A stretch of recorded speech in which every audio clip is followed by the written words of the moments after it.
Wanna know how to make a simple tomato mozzarella pizza at home? I'll show you everything you need to keep in mind, like what flour to use, how long let the dough rise, and a bunch of other helpful stuff. Let's start with 335 grams or 11.8 ounces of water. It should be at room temperature so the dough rises nicely. Now add 8 grams or 0.28 ounces of yeast. The more you use, the faster the dough rises. So if you're in a hurry, you can go with 20 grams or 0.7 ounces. Mix it well until the yeast is fully dissolved. Now we need 500 grams or 17.6 ounces of Italian type 0 flour. Traditional recipes used 00 flour, but modern ones go with type 0. In the US, type 0 is similar to bread flour, while 00 is more like finely milled all-purpose flour. That said, you can use either one. What matters is that the dough turns out nice and elastic and rises well. Once your dough starts coming together like this, slowly add 13 grams or 0.45 ounces of salt. Now let the dough knead for about 5 to 10 minutes on a low setting. Level 2 is perfect, strong enough to work the dough but still gentle. Once it's nice and smooth and feels elastic, you can take it out.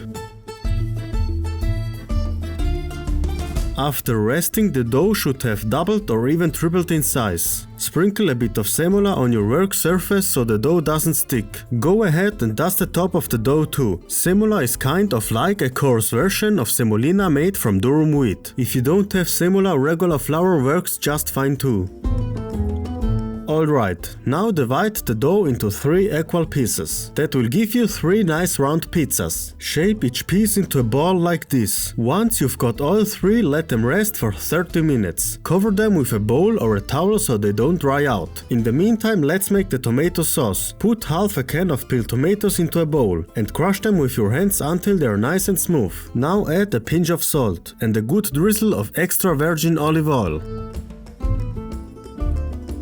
Now we give everything a good mix. That's it, your sauce is ready to go. If you're enjoying this recipe and want to dive deeper into Italian cooking, leave a like, subscribe to the channel and hit that bell. Thanks for the support. This is what your dough ball should look like after 30 minutes. Nice and puffy again. Time to shape it. Use your fingertips to press gently from the center outwards. Leave the border, the famous cornicione, a little thicker to get that classic Neapolitan look. Then stretch the dough out slowly using the back of your hands, letting the gravity help you. No rolling pin here. We're shaping it all by hand, just like they do in Naples.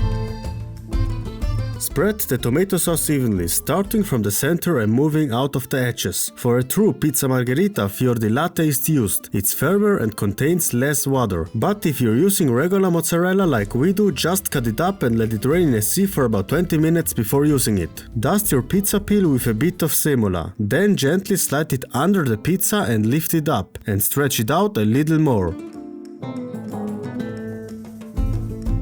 Now bake it on a pizza stone at 275 degrees Celsius, it's around 530 degrees Fahrenheit, for 5 to 8 minutes. And that's your homemade pizza. Buon appetito! And here you'll find another super tasty Italian recipe.